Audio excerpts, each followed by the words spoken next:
We have another new member of the Kevolution. Thank you very much for your support to Paul Greenlease, who has backed the channel, supported what we're doing here over on Patreon at patreon.com/Lollujo. Paul, your support is massively appreciated, but I'm sure you'll understand if we rush through the intro today, because we're all very keen to see if we can negotiate this Champions League qualifier second leg and make it into the Champions League proper.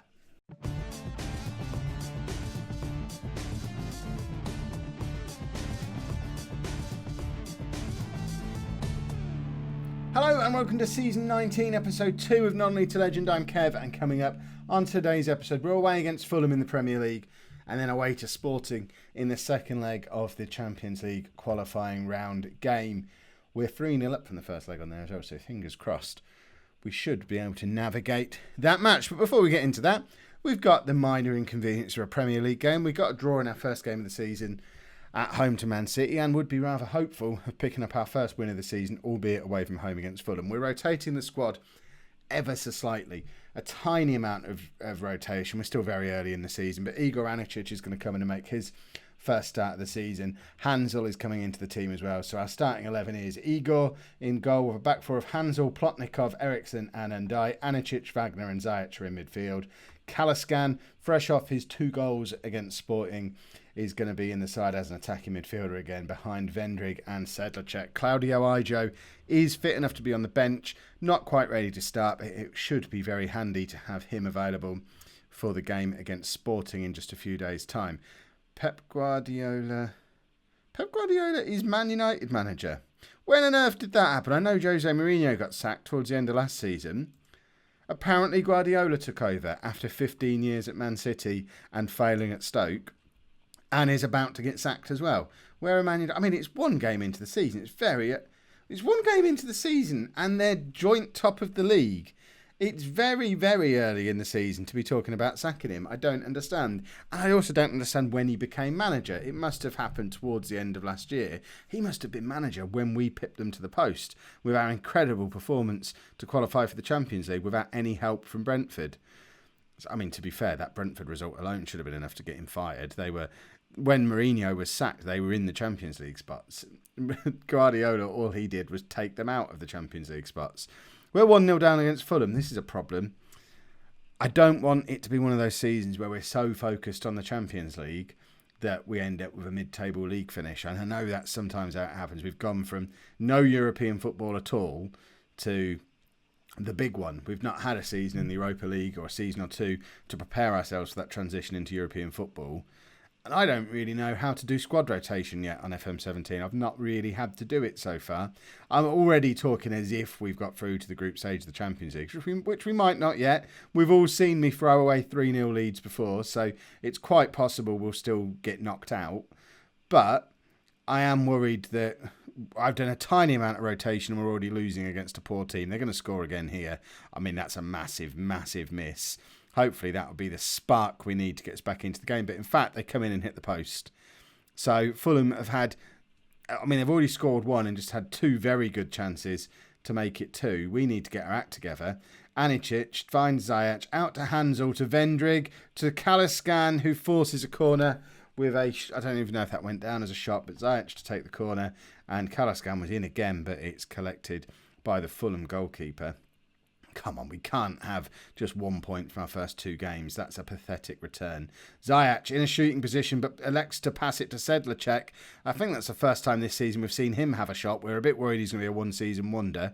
But was Wagner was that a second yellow? Don't really know what happened there. And Ndai's picked up a knock, and we'll probably take him off at half-time if we've got Brunei on the bench. But I can't remember if we have. We shouldn't be losing against Fulham. Look, we're dominating the game. We're playing better than they are.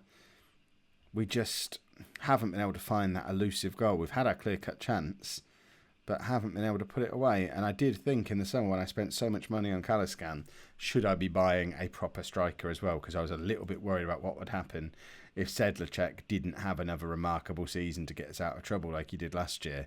We're going to take off Ndai. Brunei's on the bench. He's quite capable of playing there, and we've got the massive game against Sporting coming up. So we want to have Ndai fit for that if possible. Or at the very least, just don't want to break him. He's a very important player for us. we're not going to win this match. Come on, lads. I know you've got your eyes firmly on the Sporting game, but I don't want to do a Leicester. I don't want to be, does it count as doing a Leicester if we haven't even won the league? But, we're in the Champions League. Let's put all our focus on that and not care what happens in the league and be in a relegation battle and get sacked. Anicic, what a goal from Igor Anicic. Could this be the season he establishes himself in the Tottenham team? He's been here 2 or 3 years now after he exploded onto the Premier League scene with Ipswich a few years ago. He scored a spectacular goal against Ipswich last year, but it was about all he did all year long.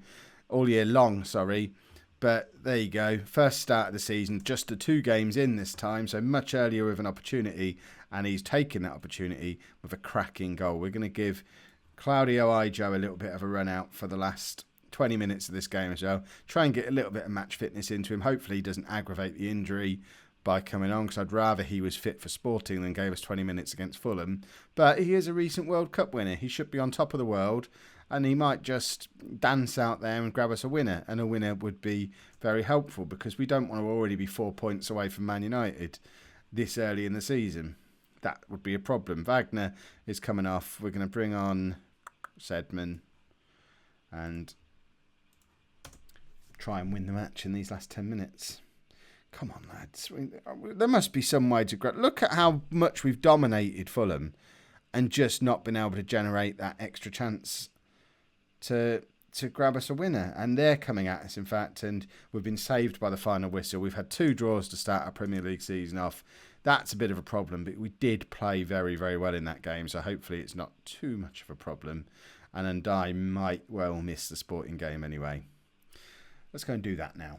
This is possibly the biggest risk I've taken in Non-League to Legend this year. But we're going away to Sporting. We're 3-0 up. We desperately, for financial reasons more than anything else, need to make it into the Champions League group stages. So for the first time in 19 seasons of this save, we're going into a match trying not to lose rather than trying to win. So we're going to a tactic we've never used before at Tottenham, a 4-3-3 on a counter-attacking instruction. All our team instructions and everything stay pretty much the same. The only thing I've taken off is playing narrow, because we're playing with wide players. So we want to play a little bit wider. It does mean our £50 million defensive midfield player finally gets a game. Mador comes in to play as a holding midfield player. Wouldn't it be amazing if he ended up being the star of our Champions League run this year, playing in that role? We're not going to do this in the league unless it's really, really effective. But here in the Champions League, it just makes sense to have him sat there offering us a little bit of extra protection. And then we just rearrange the front 3 a little bit. If it doesn't look like it's working, we can move Sedlacek up alongside Ijo and bring Kaliskan back in behind and do a diamond. But if we're going counter-attacking, it makes a little bit more sense, I think, to start them wide. They're both quite capable of doing it. We've got Kaliskan as a playmaker and Sedlacek as an inside forward, so they're both going to tuck inside anyway. We'll give it a half and see what happens. If we're 2-0 down at half-time, we throw caution to the wind, go back to a 4-3-1-2 and just attack. So, yes, complacency is not an issue. They're playing very defensively for a team that need to score 3 goals at least. That's a weird decision from Sporting. I assume they've got a plan, but if they're going to sit back, we'll certainly happily sit back, and we'll be quite happy just to see a very boring 0-0.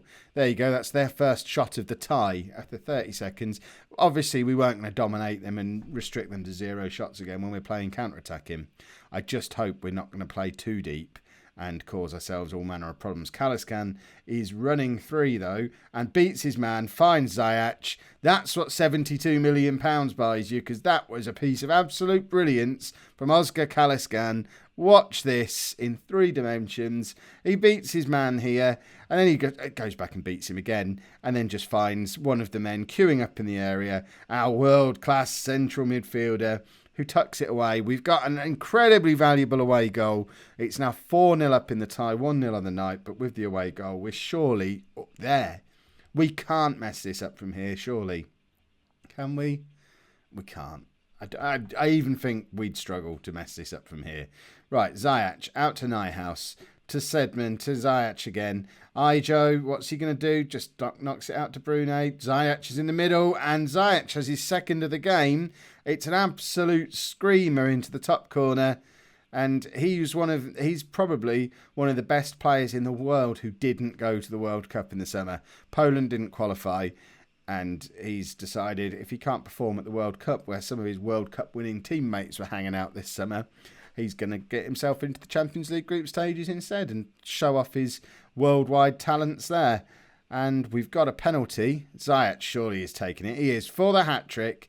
A first half hat-trick if he manages to put this away. It's Ziyech. It's saved. But did he tuck the... I mean, I would suggest that rebound shot crossed the line. Apparently it didn't. Ziyech misses out on his hat-trick. He's still got an hour to try and find it. But, I mean, he's not a penalty taker, is he? Nyhouse to cross. No, it's taken off him. But we should just be able to relax in this second half. They're not going to score 6 goals in the second half. If they do, this will be the final episode of the save. I refuse to go any further if we concede 6 goals in this second half. It will just stop. I won't even do an outro to the episode. I'll just stop recording the moment the 6th goal goes in, and I'll just close the channel. That'll be it. I'll never even release a video. So if the video's out, you know it didn't happen. Or did it? Am I all talk? Who knows? Got to keep some tension in there, Kev. Goodness me. It's all about the story. Ijo's not having a very good game, but then it's his first game for ages. He's been injured, he's not fully fit, and he's playing in a role and position we've never asked him to do before. So we'll cut him a little bit of slack on that basis. Sporting are having an attack. Hopefully this isn't going to... Oh, Plotnikov's given away a penalty. Is this the first of 6? Or have we got to close the channel down? Plotnikov, I mean, if he gets sent off, this could be a problem. He doesn't. It's just a yellow card. I mean, that would be a route towards 6 goals for them if we got our star defender sent off. Igor hopefully will do the business from the penalty, and he doesn't. And they only need 5 more to end the series. I'm not going to close the channel. I might end the series. I won't end the series either, but I might resign from... I probably won't do that either. I'll just really be annoyed. I'm backtracking already because I'm afraid it might happen. I've played this game for long enough and been kicked in the gut by it enough times to know anything can happen. Plotnikov's having a terrible game. He can come off. As can Ijo. Vendrick comes on, who will feel a little bit hard done by after his start to the season that he didn't get in the team today, but he gets to come on and be a super sub and hopefully go and grab a 3rd goal for us and just put the game beyond doubt. Although it's kind of beyond doubt already. Ziyech to Kaliskan to Sedman, and there you go. Anything Mr. Ziyech can do, World Cup winner Sedman can do even better. And it's those 3 again combining. Ziyech, Kaliskan to Sedman. First time top corner World Cup winner. You know, that's just... We've got some very, very good attacking midfield players at this club. If Medor can actually make that role work, this whole system might be something we can use.